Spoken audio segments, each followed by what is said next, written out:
Hello student, today we are going to discuss about the stereoisomerism in coordination compound।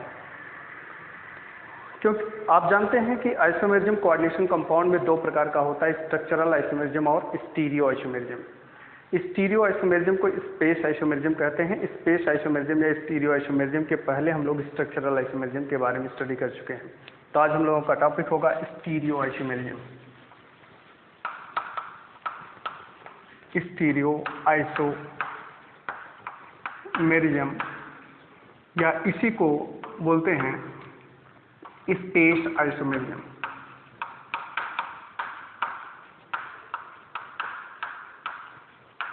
Space isomerism क्या होता है? Stereo isomerism, ध्यान रखिएगा, the complexes which have the same molecular formula but different spatial arrangement of the ligands towards the central metal is called stereoisomer and this process is called stereoisomerism। मैं definition सबसे पहले लिखूं, the complexes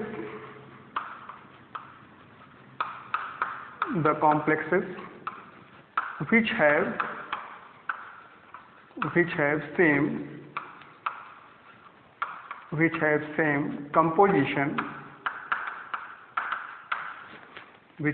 composition but different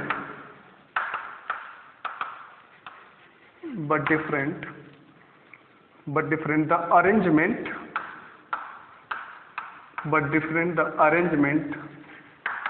of ligands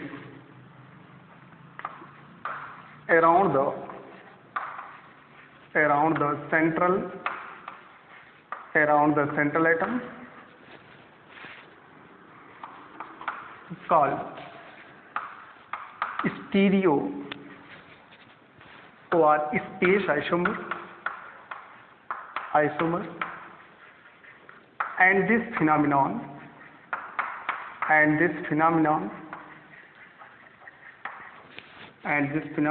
is known as stereoisomerism।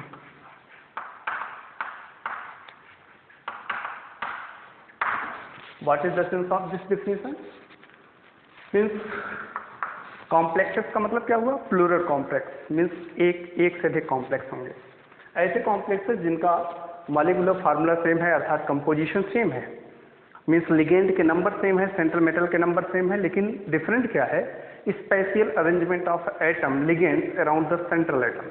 इसका मतलब क्या हुआ कि सिर्फ लिगेंड का अरेंजमेंट डिफरेंट होने से प्रॉपर्टीज डिफरेंट हो जा रही है, उसको हम लोग क्या बोलेंगे? Stereo isomer. और दिस टाइप, इस तरह के फिनोमिनन को हम लोग क्या बोलते हैं? Stereo isomerism. अब जैसे अगर सपोज करो मैं यहाँ पे कॉम्प्लेक्स ले रहा हूँ, जैसे यम है और इसकी चारों तरफ मैं लिगेंड को लगाऊँ, ऑक्टाहेड्रॉन पोजीशन पे ये लिगेंड लगे हुए हैं। अब देखो ये कॉम्प्लेक्स, अगर यहाँ पे मैंने लिगेंड ए लगा दिया और यहाँ पर ए लगा दिया, सारे पोजीशन पे बी भी लगा दिया, सारे पोजीशन पे क्या लगा दिया? बी भी लगा दिया। ये सपोज करो कॉम्प्लेक्स किस टाइप का है? MA2B4 टाइप का कॉम्प्लेक्स है।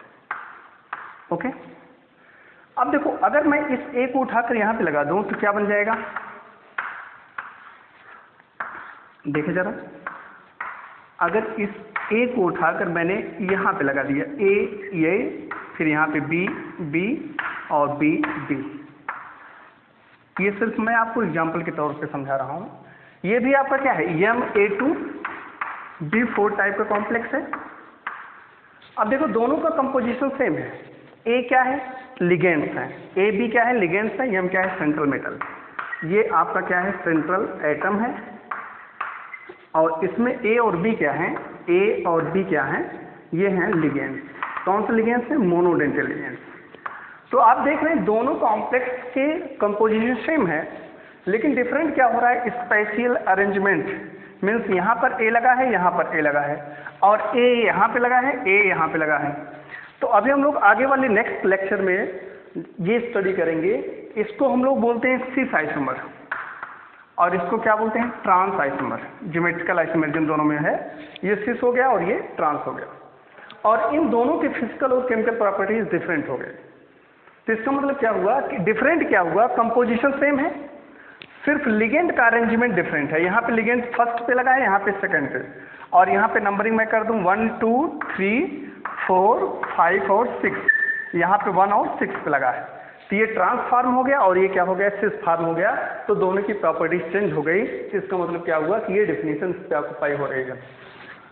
अब देखो, स्टीरियो आइसोमेरिज्म को दो भागों में डिवाइड किया जाता है। Types of stereo isomerism, types of stereo isomerism, stereo isomerism, types of stereo isomerism. Stereo isomerism जो होते हैं दो प्रकार के होते हैं, ज्योमेट्रिकल आइसोमेरिज्म और ऑप्टिकल आइसोमेरिज्म। तो इसको दो भागों में क्लासिफाइड किया गया है। First is geometrical isomerism, geometrical isomerism.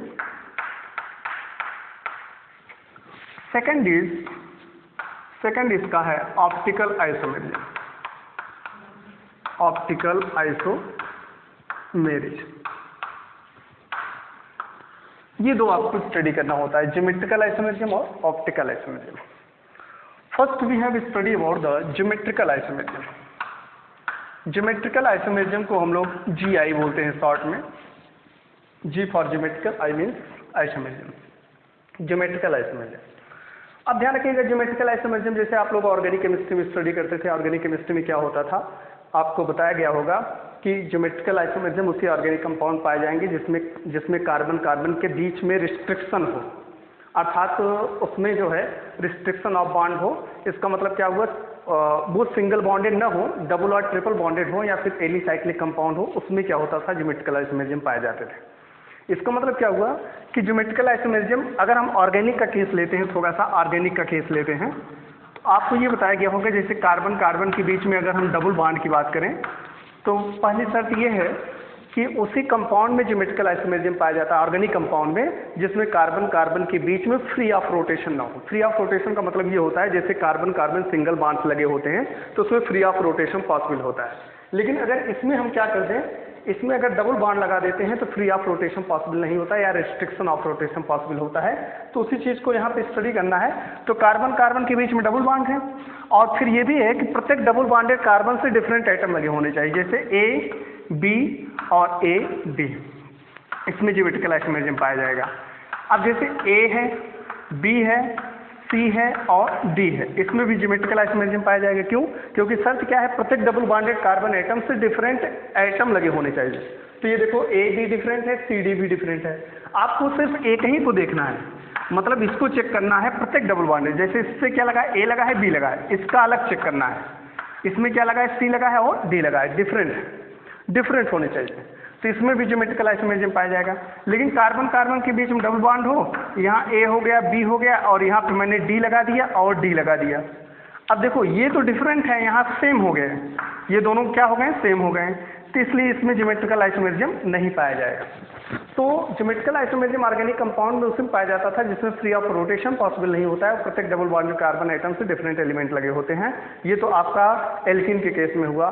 फिर आपके पास स्पाइरिन में होता है। इस तरीके से फिलहाल आज हम लोग स्टडी करने वाले हैं ज्योमेट्रिकल आइसोमेरिज्म इन कॉम्प्लेक्सेस।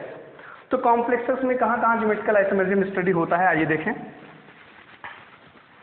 अगर हम लोग कॉम्प्लेक्सेस के बारे में बात करें, ज्योमेट्रिकल आइसोमेरिज्म इन कॉम्प्लेक्सेस, तो कॉम्प्लेक्स में ध्यान रखिए कोऑर्डिनेशन नंबर के आधार पर हम लोग ज्योमेट्रिकल आइसोमेरिज्म को डिसाइड करेंगे। अगर हमारे पास ऐसा कॉम्प्लेक्स है जिसमें कोऑर्डिनेशन नंबर 1 हो या 2 हो या 3 हो, तो उसमें ज्योमेट्रिकल आइसोमेरिज्म पाया नहीं जाता है। अर्थात ऐसे कॉम्प्लेक्सेस जिसमें कोऑर्डिनेशन नंबर 1, 2 और 3 हो, तो उसमें ज्योमेट्रिकल आइसोमेरिज्म नहीं पाया जाता है। क्यों? क्योंकि ज्योमेट्रिकल आइसोमेरिज्म जो होता है इसको सिस ट्रांस आइसोमेरिज्म भी बोलते हैं, सिस ट्रांस आइसोमेरिज्म भी बोलते हैं, cis trans isomerism. Geometrical isomerism what, cis और ट्रांस आइसोमेरिज्म। तो मीन्स पहला पॉइंट ये हो गया, the complexes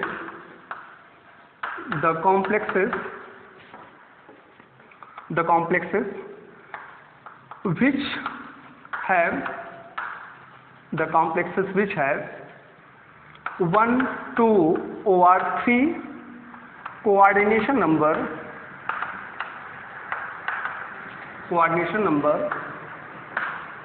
do not exist do not exist. Geometrical isomerism. Geometrical isomerism. ऐसे कॉम्प्लेक्स जिसमें कोऑर्डिनेशन नंबर 1, 2 और 3 हो वो ज्योमेट्रिकल आइसोमेरिज्म को शो नहीं करता। सेकंड पॉइंट, ज्योमेट्रिकल आइसोमेरिज्म जो होता है किसमें पाया जाता है? 4 और 6 वाले कॉम्प्लेक्स में। द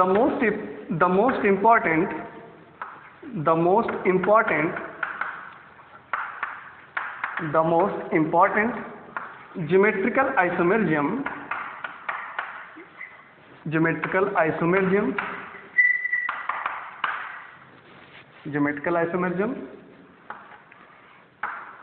is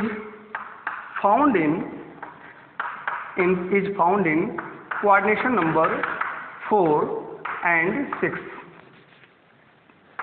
मतलब आपको जो स्टडी करना है वो 4 कोऑर्डिनेशन नंबर और 6 कोऑर्डिनेशन नंबर को स्टडी करना है, ठीक ना। नेक्स्ट है ज्योमेट्रिकल आइसोमेरिज्म में जो होता है 2 आइसोमर होते हैं, सिस और ट्रांस। तो सिस किसे कहते हैं? when 2 identical ligands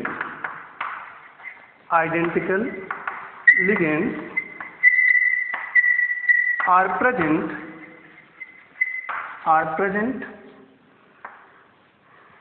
when 2 identical ligands are present same side to the central atom called cis isomer। जब 2 आइडेंटिकल ग्रुप जो होते हैं सेम साइड लगे होते हैं सेंट्रल एटम को, तो उसको हम लोग क्या बोलते हैं? सिस आइसोमर बोलते हैं। नेक्स्ट पॉइंट है when 2 identical ligands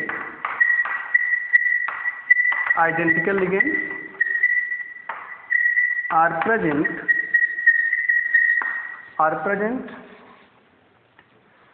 on opposite side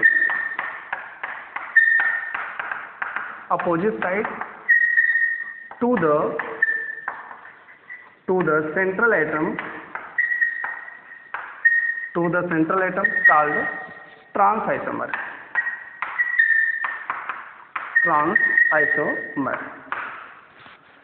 ये आपको ज्योमेट्रिकल आइसोमेरिज्म के बारे में थोड़ा सा बताया गया। अब हम लोग एग्जाम्पल स्टडी करेंगे।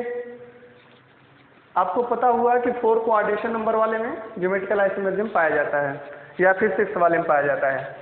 तो अब हम लोग जो स्टडी करने वाले हैं वो ये है ज्योमेट्रिकल आइसोमेरिज्म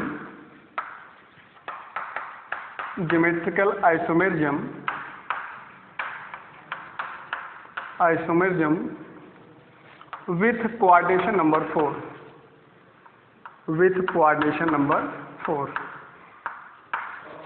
मैं सब लोग ज्योमेट्रिकल आइसोमेरिज्म के बारे में स्टडी कर रहे हैं जिसमें कोऑर्डिनेशन नंबर कितने हो? 4। Coordination number 4। एक चीज़ और जानते रहो कि जो ज्योमेट्रिकल आइसोमेरिज्म में प्रॉपर्टीज होती है वो दोनों प्रॉपर्टीज क्या होती है? फिजिकल और केमिकल प्रॉपर्टीज डिफरेंट होते हैं। मीन्स द आइसोमर या the geometrical isomer have different physical and chemical properties।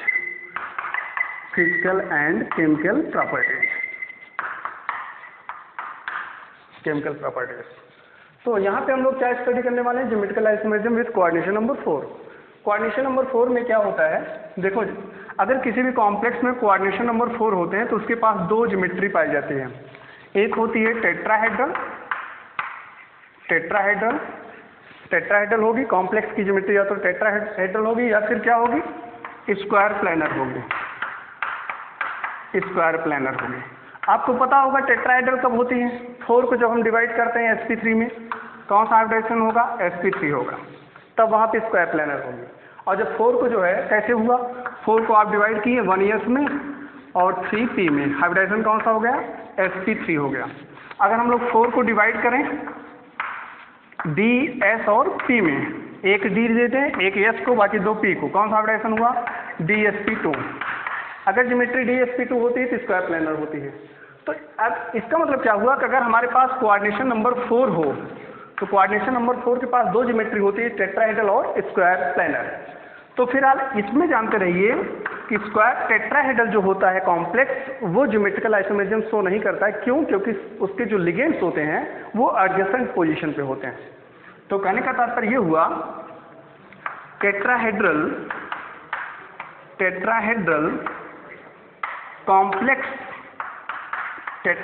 complexes do not exist या do not show geometrical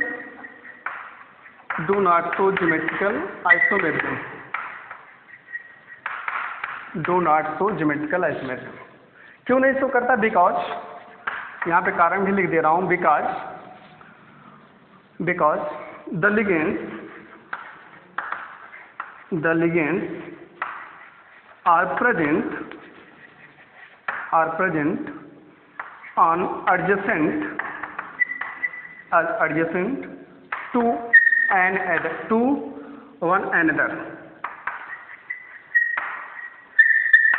okay, जैसे टेट्राहेड्रल में अगर आप कोई कॉम्प्लेक्स बनाना चाह रहे हैं तो ये टेट्राहेड्रल हुआ, जैसे ये मेटल हुआ और इसमें लिगेंड्स लग गए इस तरीके से, ये हो गया और ये हो गया बी हो गए, और फिर ये हो गए सी और ये हो गए आपके डी। तो ये देखो क्या हो गए, ये आपके टेट्राहेड्रल हो गए। अब टेट्राहेड्रल में सारी जो पोजीशन है वो एक दूसरे के क्या है, एडजेसेंट पोजीशन पे है, इसलिए इसमें ज्योमेट्रिकल आइसोमेरिज्म नहीं पाया जाएगा। अच्छा, और दूसरा कारण क्या है कि इसका सिस और ट्रांस नहीं बनाया जा सकता है, इसलिए इसमें ज्योमेट्रिकल आइसोमेरिज्म नहीं पाया जाता है। अब हम लोग बात करेंगे ज्योमेट्रिकल आइसोमेरिज्म किसके बारे में? स्क्वायर प्लेनर के बारे में। स्क्वायर प्लेनर में क्या होता है, अगर हम लोग स्क्वायर प्लेनर के बारे में बात करें तो स्क्वायर प्लेनर में ज्योमेट्रिकल आइसोमेरिज्म जो होता है कुछ कॉम्प्लेक्स में, कुछ कोऑर्डिनेशन नंबर वाले में पाया जाएगा, कुछ में नहीं पाया जाएगा।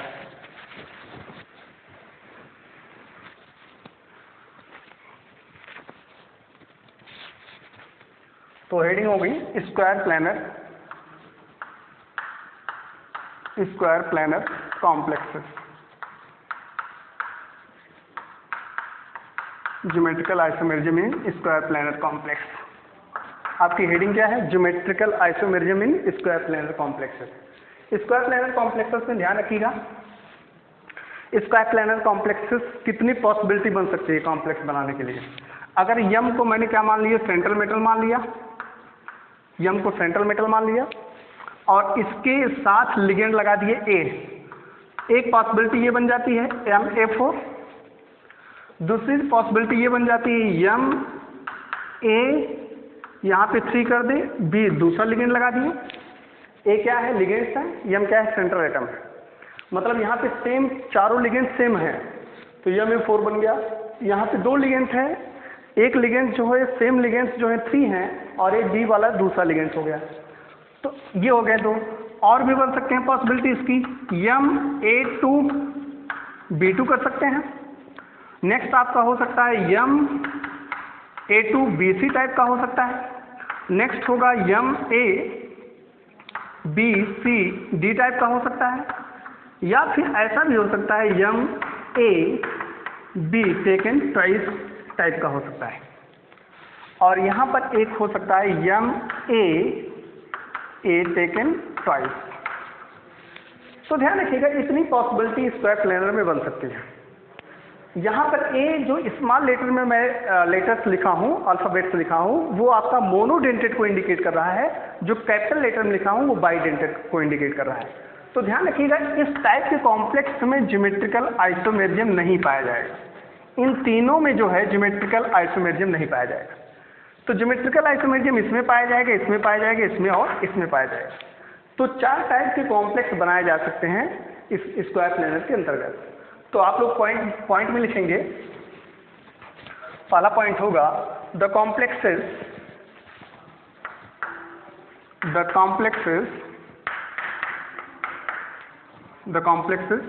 with coordination number 4 the complexes with coordination number 4 that is MA4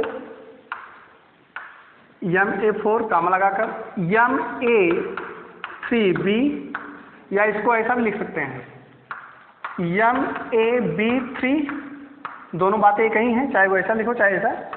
और फिर नेक्स्ट कॉम्प्लेक्स है Ma taken twice.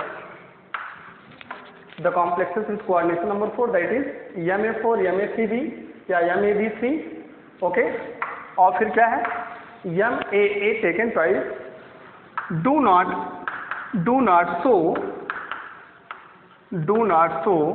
geometrical isomerism,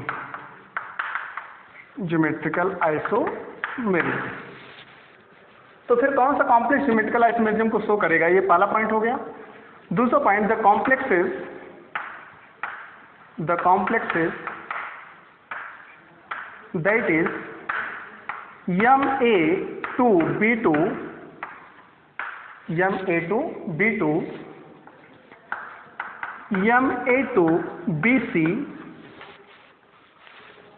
अब इसको ऐसा भी लिख सकते हैं or Ma2b2c, या फिर लिख सकते हैं इसको Mabc2, फिर क्या होगा Mabcd, और फिर नेक्स्ट होगा Mab taken twice, so geometrical isomerism,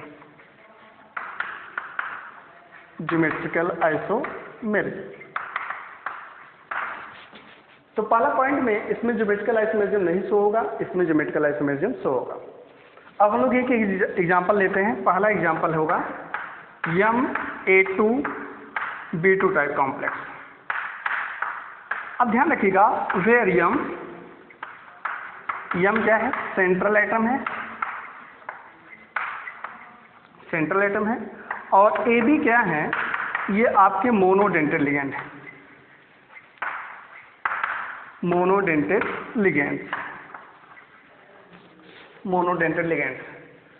अगर इस टाइप के कॉम्प्लेक्स को अगर आप ज्योमेट्री बनाना चाहें तो अब ये स्क्वायर प्लेनर ज्योमेट्री आप बनाएंगे, यहाँ पे AA लगाएंगे और यहाँ पर BB लगाएंगे। तो ये क्या इंडिकेट कर रहा है, सिस, और फिर यहाँ पर आप यम लगा दिए और यहाँ A लगा दिए, B लगा दिए और B लगा दिए। तो ये क्या इंडिकेट कर रहा है, ट्रांस। ये सिस क्यों हुआ, क्योंकि सेम लिगेंड्स जो हैं सेंट्रल एटम के सेम साइड में, सेम लिगेंड क्या है, सेम साइड में है, तो इसको सिस बोलेंगे। और सेम लिगेंड्स क्या है, अपोजिट साइड में है सेंट्रल मेटल के, तो इसको क्या बोलेंगे, ट्रांस बोलेंगे। अब आइए इसके एग्जांपल देखा जाए।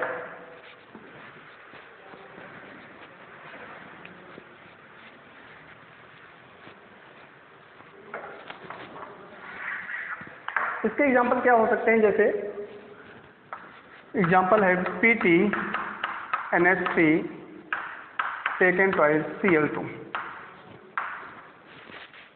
PtNH3 taken twice Cl2। तो इसका एग्जांपल बनाइए, देखें PT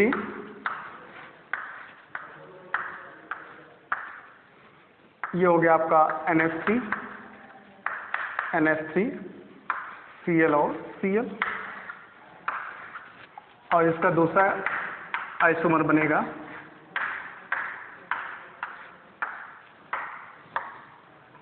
NH3 Cl और Cl।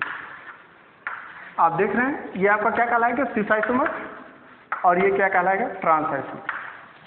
तो एक चीज़ और भी जानते रहो, ये प्लैटिनम का जो कंपाउंड है ये एंटी कैंसर का काम करता है, ये आपका एंटी कैंसर का काम करता है। एंटी कैंसर का मतलब ये कैंसर के ट्रीटमेंट में इसका उपयोग किया जाता है।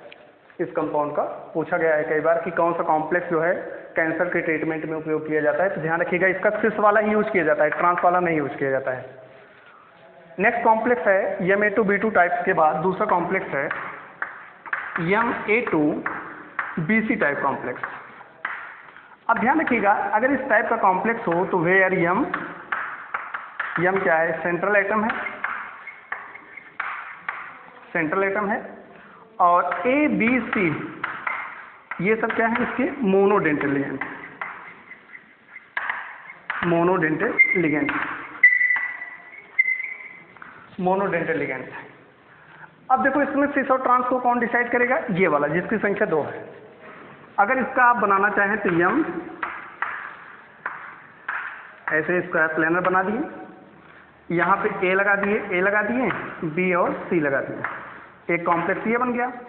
दूसरा कॉम्प्लेक्स अगर आप बनाना चाहें ऐसे आप बना दिए, यहाँ पर ए लगा दिए, ए लगा दिए, ये बी लगा दिए और सी लगा दिए। तो देखो यहाँ पर आइडेंटिकल ग्रुप क्या हो गए? अपोजिट साइड हो गए, तो इसको हम लोग क्या बोलेंगे? ट्रांस।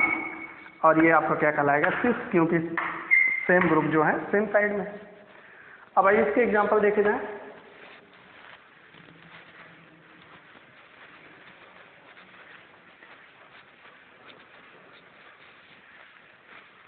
इसका एग्जांपल क्या होगा?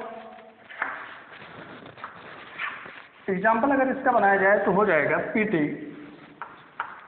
PT NH3 taken twice BrCl, ये इसके एग्जांपल है। अगर इसको सिस और ट्रांस बनाना चाहें तो कैसे बनाओगे? यहाँ क्या बना देंगे? NH3, इस पे भी NH3, यहाँ पे Br और ये Cl, क्या बन गया? ये आपका बन गया सिस। हमेशा कॉम्प्लेक्स की ज्योमेट्री जो है स्क्वायर प्लेनर में आप दर्शाइए, ये बन गया सिस। और इसका ट्रांस क्या हो जाएगा? PT,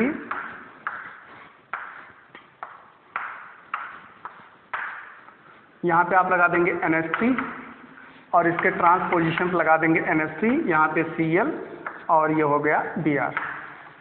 तो देखो यहाँ पे NH3 क्या है? अपोजिट साइड है, इसको हम लोग क्या बोलेंगे? ट्रांस। नेक्स्ट कॉम्प्लेक्स का एग्जांपल देखिए, थर्ड टाइप का,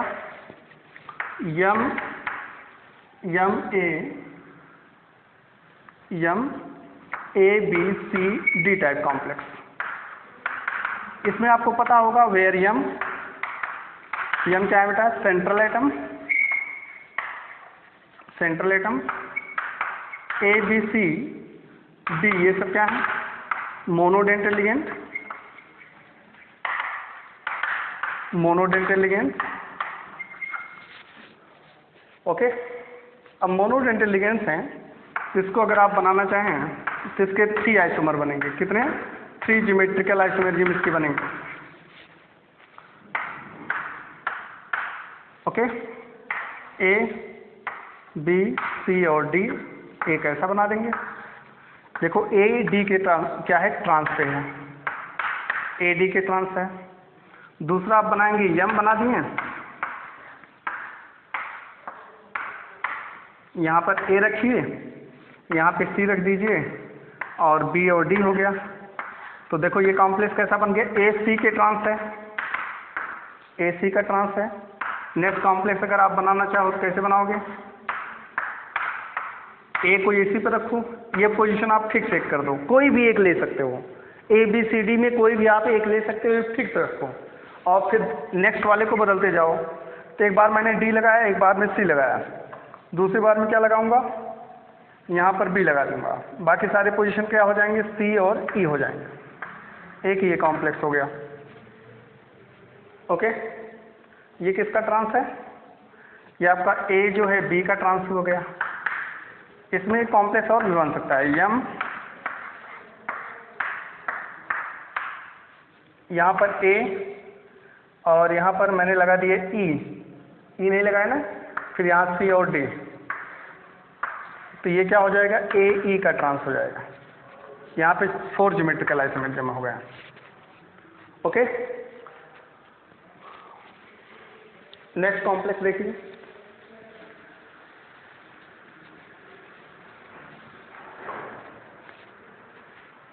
नेक्स्ट वाले में हम लोग बात करें, इसमें जो है जैसे M A B taken twice type के कॉम्प्लेक्स। ये यम क्या है बेटा? Where M central atom, central atom, A B आपका क्या है, ए बी आपके दो डोनर ग्रुप्स हैं, नॉन आइडेंटिकल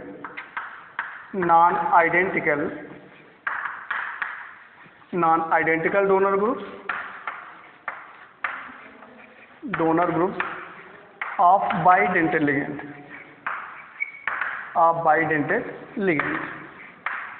इसका मतलब क्या हुआ, ये लिगेंड क्या कहलाते हैं, अनसिमेट्रिकल बाइडेंटेड।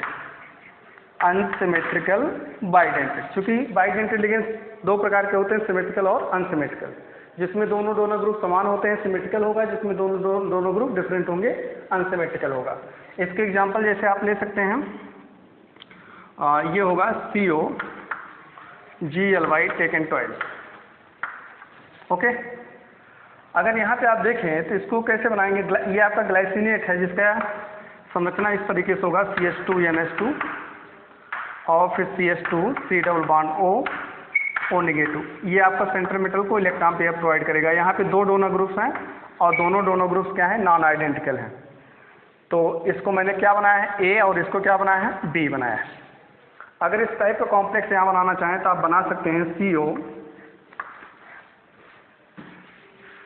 ये हो जाएगा CO, और इसमें दोनों डोनर ग्रुप्स अपने इलेक्ट्रॉन पेयर प्रोवाइड करेंगे। यहाँ पर हो जाएगा NH2 CH2 C double bond O, और ये हो जाएगा O माइनस।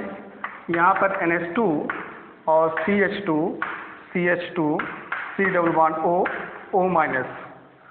ओके, तो देखो ये कॉम्प्लेक्स ये बन गया, ये आपका कहलाएगा सिस।